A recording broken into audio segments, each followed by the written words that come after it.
My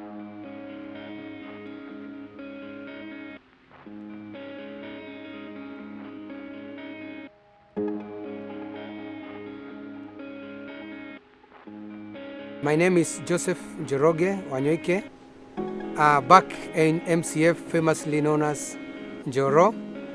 I am a founder and director, Global Hope Rescue and Rehabilitation Center, and I am MCF Senior Beneficiaries. Back in early 1980, born in Eldoret, in a slum called Kamkunji, in a family of a single mother who was addicted to alcohol. There was no provision of basic needs in the house. There was no education at my childhood.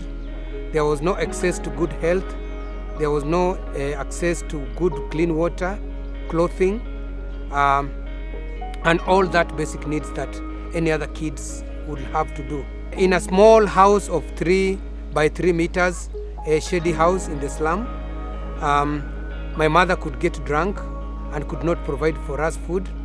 And my elder brother goes to the streets, and I follow him. When I was at the age of between 6 and 7 years, I started my life in the street as a street boy in Eldoret. I started sniffing glue. I was introduced to the street life. I was introduced to stealing. I was exposed to violence. I needed love, and I never got love. I stayed for 2 years without visiting my home. I did everything for survival. I tried to steal, and I met people who had a lot of wrath to me, who punished me severely, mob justice. I knocked to many houses to ask for food. I never got them. I became an enemy of people and the public in the street. I got a lot of harassments by the police. I never had a father. I loved to have a father, but I was not connected to any father. And my life was very bad, going to prison. Before I got 10 years, a kids prison, I got a lot of mistreatment, child labor, no food, no school, and that life wasn't very good. Every time I prayed that I could get a place to go and have education, I begged from people for survival, and they showed me wrath anytime. Until this one great day when I meet this great man. I can say out of millions of people that I met in the street, this man showed me love one time by feeding me in the street freely. Not leftovers food, but bread and milk from the shop, from the supermarket.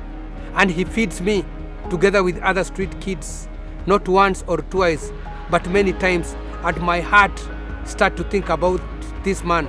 And one time he comes to the street as usual to tell me the love of God, though I never believed that God existed, because I never knew how I could live, how I could live a pathetic life without going to school, without a lovely mother, without a good home, while other kids in the community go to school and they have other basic needs. And this man called Dr. Mully shares about the love of God. I never believed that God existed. But this man showed me the love of God, and he was telling me that perhaps I'm willing to change my life. He is willing to give me an opportunity in life. And just a way of pleasing him, I also said yes, though inside my heart, I really wanted to come off this life. Dr. Mully rescues me from the street, and he takes me to his own house. Remember, I was one of the boys who was not very close to water because I never showered. One of my greatest enemies that time was water. And because of the decency that I received from Dr. Mully, slowly by slowly, I started taking shower and becoming decent. I was introduced to simple ethics, like washing my hands before eating, shaving my hair, cleaning, putting on, changing my clothes and washing, becoming responsible, learning how to pray, going for devotions and interacting with other kids. And I started growing. And I remember Dr. Mully showing me the love of God together with Mommy Esther, and they start giving me hopes that I can get to school. I remember when I joined the school the first day, I never got anything from teachers. I had a lot of street life in me. It could be very easy for me to go back to the street for 1 month than to settle in classroom for 1 day. I remember anytime I got homework, classwork, I forced my teachers to understand me. I never put myself to their shoes to understand them. I thought anytime that I could solve all my problems by running back to the street. I went back to the street many times. I remember Daddy came for me at night, not once, not twice, but many times. There are many times I made a gang, a group of crazy boys in Dalani, and we could steal so many things from people just because I wanted to take drugs. It was very difficult for me to stay even 1 single day without sniffing marijuana. Daddy knew about it. Mommy knew about it. But one thing I can confess to you today, there is no day in Mully Children's family I was judged. There was no day, even 1 second, I had Daddy saying, "You are beyond repairs." He always told me, "Go, continue moving, you can make it." He always replaced my bad behaviors with good things. Imagine I played football, soccer in MCF, the first 11 team, because Daddy told me, "You look like you can play football. I want you to go and try play football today." Daddy inserted music in me, and I started even playing musical instruments from nowhere. And I started playing musical instruments like keyboard and guitar, and I could even compose songs to sing, because Daddy was trying to replace my bad behaviors with good things. I started getting something in education, because before, some teachers used to ask me some questions. What is the highest mountain in Kenya? I could answer with things that I know in the street. Drugs. The kind of drugs we used to take in the street called the black Mercedes. That was very bad life. But because of the love of God and being catered for, brought together, I learned how to stay with other people. I learned to love. I continued loving my teachers, and I could get off that life after so many years, and I started understanding what God means. And that is how I got transformed slowly by slowly and got off primary school education with a good grade, and Daddy gave me another chance to join high school in Mully Children's family. It was not an easy journey though. I tried. When I was in high school, I went off and continued with bad life. But Daddy continued loving me. Sometimes he could come to pick me in prison and give me another chance, until this time when I accepted Jesus Christ when I was almost completing high school. And it was a funny thing, because many people didn't believe that Joseph can get saved. But with the time, I kept on learning and becoming closer to God, reading the Bible and practicing. Slowly by slowly, I got a lot of responsibility, and therefore, I completed high school and got a good grade. What happens after my high school? I talk to Daddy. Daddy, he tells me, "I will not despise you. I've walked you in this journey, and you are among the best boys that I've rescued from the street, and I believe that you can do better even in college." Daddy finds later a good college for me in Eldoret to undertake a course in mechanical engineering for 3 years. Imagine a boy who used to sniff, a boy who was addicted with the drugs, a boy who could not listen to anybody. Now he goes to undertake a mechanical engineering course, a course that is not easy to manage. And Daddy prayed for me. He paid all my school fees. He catered for all my needs in the college. And I went well. And I can tell you today, in the college that I went, I was among the best students that is even remembered up to this day. I graduated successfully with my diploma after 3 years, and I came back to Ndelani. Daddy was very happy. Daddy was willing to give me an opportunity to work at MCF. Daddy really wanted me to help other children, but I felt like I had already grown, and I had to go out and find my own life so that I can create another chance for other kids to come there.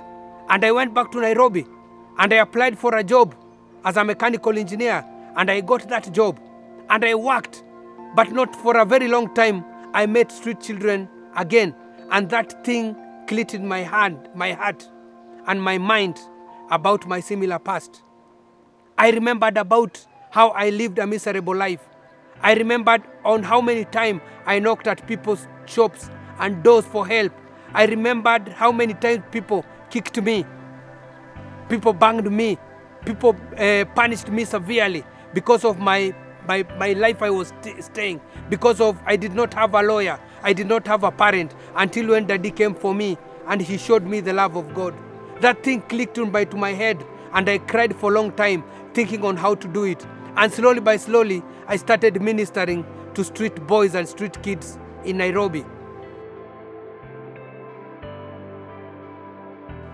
From back the year 2008, 2009, 2010, I was volunteering with other organizations in rescue and rehabilitation of street kids until 2012, when I came to this region called Ngong and established a football club for street boys.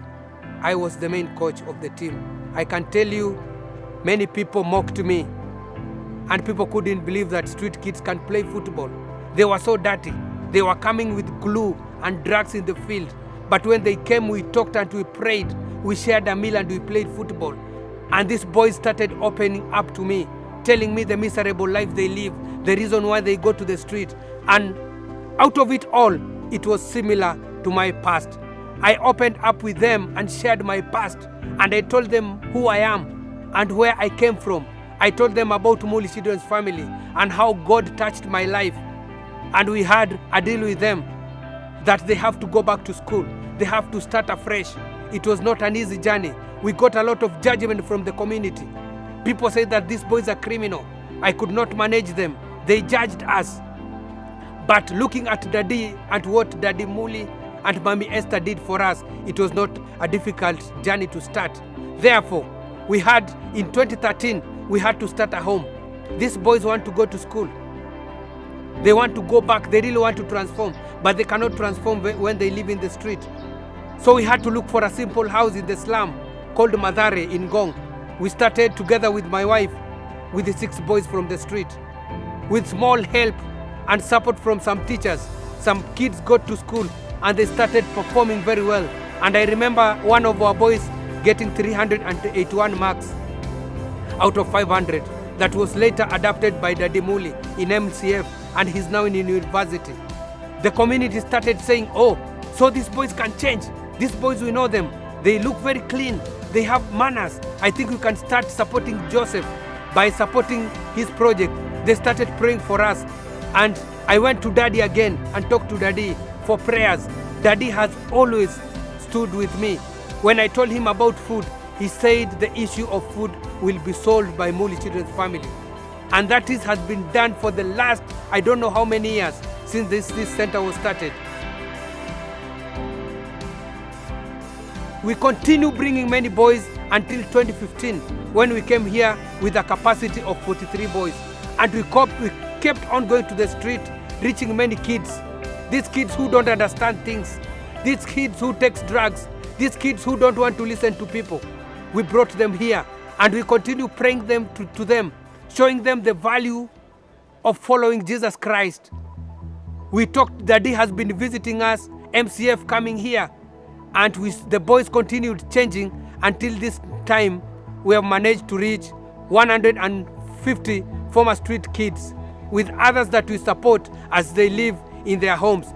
We have been able to reach over 15 boys that we have rescued from the prisons all over Kenya to bring them here to give them another opportunity of life. We have been able to rescue more than 20 girls from the streets, and they have always been given an opportunity to go to MCF to continue studying. Others single mothers, others young mothers, but because of the love of God, they get a direct admission at MCF and they are doing very well. 2 years ago, God blessed us and we got a donation of a land in Upper Matasia, about 8 kilometers from here.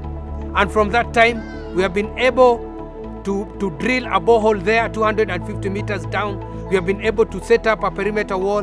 We have been able to put a tower tank, and we are looking forward to build a home that can host even over 500 boys. And that is the big dream, because now we are not able to rescue many street kids because this place is so much congested with boys sharing bed. Imagine 3 boys in one bed. It's too much. If we have a disease, it spread very fast because we have many boys living in a very small portion of land. But when we get to that place, we are sure we are able to rescue even more than 1,000 kids living together, showing them the love of God. And this is the big dream of this home, in line with Daddy Mully, Dr. Mully's vision of helping street kids in the entire world. We are looking forward, and we are praying that if we have shared with our dad about the vision, we have talked so much, and it's in his heart because he talks about it very much, and is our prayer that in near future, we are able to build a decent center, a home that can be able to accommodate so many street kids from the life of street, and therefore they are able to change their lives. We are able to give them education there. We are able to give them a vocational training there, such that they are able to get life skills, such that when they get out of that place, they are able to take care of themselves, and furthermore, change the lives of other people. It's a very touching story about Dr. Mully and how much he gave to me. We always pray for dad, because to me he's my dad, but to our boys here, he is their grandfather. And we pray that God keeps on giving him strength. He's getting old, 74 years old now, but he's still working so hard, tirelessly, to make sure that the boys we rescue from the street get everything that they need. It is not easy. It's not easy for someone to give me love for over I don't know how many years. Until now, I'm an adult, and I'm very proud saying I'm very happy and humbled and proud that I went through Mully Children's family to be mentored by such people. In this world, if you have ever met Dr. Mully, Aunt Mommy Esther, and the entire Mully Children's family, I can say you are very lucky, because Mully Children's family is a house full of love of God, that you can feel it. You can feel it. We feel it. Even the entire community in Ngong can feel the love of God because of the work that Dr. Mully has done in this project called Global Hope Rescue and Rehabilitation Center, that caters for street boys and young men from the streets all over Kenya. God bless you so much for listening to me, and may God bless you and continue praying for us as we continue serving street children in our country, Kenya. Thank you.